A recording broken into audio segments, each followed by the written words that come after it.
काय करायचं आम्ही? आणि प्रशासन म्हणते 10 गुंठ्याचे ना 8 गुंठ्याचे तुम्हाला पैसे देऊ साठून गेलेले. तुम्ही चांगले पंचनामे करा ना.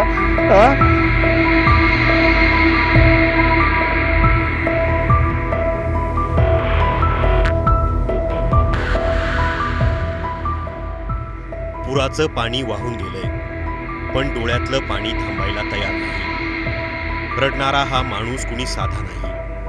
हा एका गावचा सरपंच आहे. बीड जिल्ह्यातल्या आष्टी तालुक्यातल्या नांदा गावचा. नाव अशोक औटे. आमचे पिकं उभा नाही, आमचे वास्तू उभा नाही, घर पण वाहून गेले. तो सर तुम्ही बघा इथं. पुराचं पाणी तर निघून गेलं, पण मागे ठेवलंय एक भीषण वास्तव, जे स्वीकारणं कुणालाही शक्य होत नाहीये. पण जे उघड्या डोळ्यांना दिसतंय ते प्रशासनाला दिसेनासं झालंय.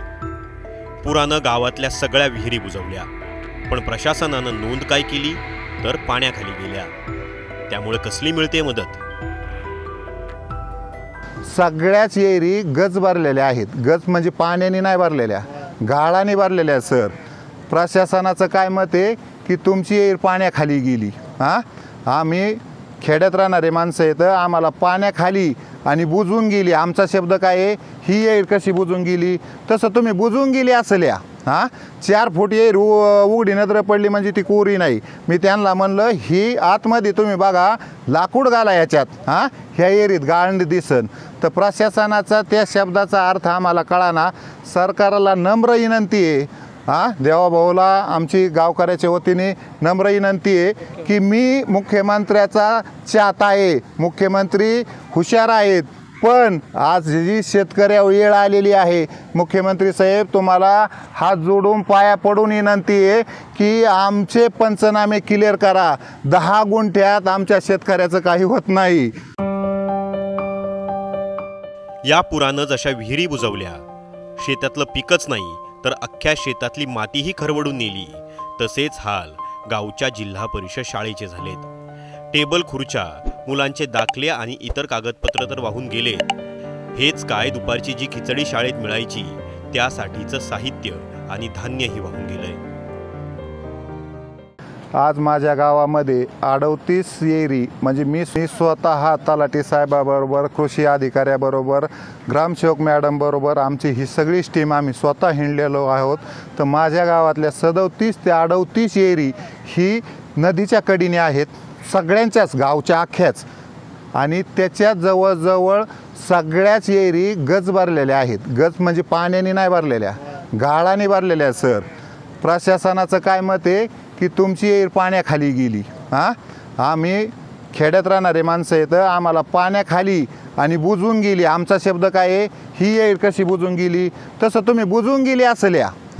4 फूट येर उघडी नजर पडली म्हणजे ती कोरी नाही. मी त्यांना म्हणलं ही आतमध्ये तुम्ही बघा लाकूड घाला याच्यात, ह्या एरीत गाळण दिसन. तर प्रशासनाचा त्या शब्दाचा अर्थ आम्हाला कळाना. सरकारला नम्र विनंती आहे, देवाभाऊला आमची गावकऱ्याच्या वतीने नम्र विनंती आहे की मी मुख्यमंत्र्याचा चाहता आहे. मुख्यमंत्री हुशार आहेत, पण आज जी शेतकऱ्यावर वेळ आलेली आहे, मुख्यमंत्री साहेब तुम्हाला हात जोडून पाया पडून विनंती आहे की आमचे पंचनामे क्लिअर करा. 10 गुंठ्यात आमच्या शेतकऱ्याचं काही होत नाही. आज रडा येतंय. आज काय राहिलं काय परिस्थिती. माझ्या गोरगरीब माझं तरी बरं, तिकडे गेले त्या डागवस्तीत रडतेच हो बाया माणसं लेकरं. मी सिनियर असल्यापासून पाठा येऊन इथं रडत बसलो. काय करायचं आम्ही? आणि प्रशासन म्हणते 10 गुंठ्याचे ना 8 गुंठ्याचे तुम्हाला पैसे देऊ साठून गेलेले. तुम्ही चांगले पंचनामे करा ना. जी ओरिजिनल आहे तीच घ्या. ही काय परिस्थिती आहे सर? याच्यात काय पिकायचं शेतकऱ्यांनी सांगा ना तुम्ही. आहे का कुठं काय याच्यात? सर आता प्रत्येक शेतकरी माझा कसा उभा राहीन? आज 10 लाख आणि 15 लाख रुपये खर्च आहे याला. आमचे पिकं उभा नाही, आमचे वास्तू उभा नाही, घरं पण वाहून गेले. तो सर तुम्ही बघा इथं.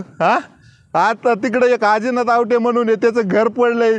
प्रशासन म्हणतं पंचनामा नाही याचा. कुणाचा करायचा आहे मग पंचनामा? तुम्ही प्रत्यक्षात बघा, तुम्ही लाईव्ह कॅमेरे लावून आमचं खरडून गेलेलेचे पंचनामे करा. 40 50 60 80 आर लोकांचं वाहून गेलेलं आहे. मी नावाने सीधं बसून सांगन की कोणत्या लोकांचं किती गेलेलं आहे. हा, नदीच्या काठाने तिथपर्यंत गेलेलं आहे. हो, ही लोकांची परिस्थिती झाली. नदीने आकारच तिथे जाण्याचा मार्गच बदललेला आहे. डाग वस्तीवर आणि आवटे वस्तीवर आहे ना, मार्ग येणारी नदी एकीकडे होती, आत्ता पाणी आणायला एकीकडून आले. खरं आहे का खोटं? हा, ही माझा आरोप आहे.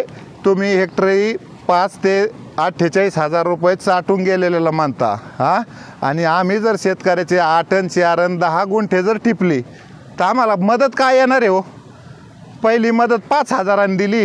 हा, ही 5,000 आम्हाला त्याच्यात काय होणार आहे? आमचं तर दिवाळी, आमचे सणच संपलेले सर.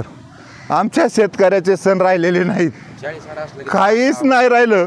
फक्त आता माझ्याजवळ प्रूफ ठेवलेले आहेत. साहेब, तुम्हाला पत्रकार यांना त्यांना सांगतो की मी तलाठी साहेबाचे सगळे प्रूफ तयार करून ठेवलेले आहेत. त्यांनी नुसतं टिपून नेलेलं आहे की आम्ही शेतकरी म्हणला, जगदीश आवटे म्हणला, मग 20 आर गेलंय, त्यांनी लगेच टिपलेलं आहे. पण स्वतः प्रशासनामध्ये असल्यामुळं तिथं तहसीलला तो रिपोर्ट जाणार नाही.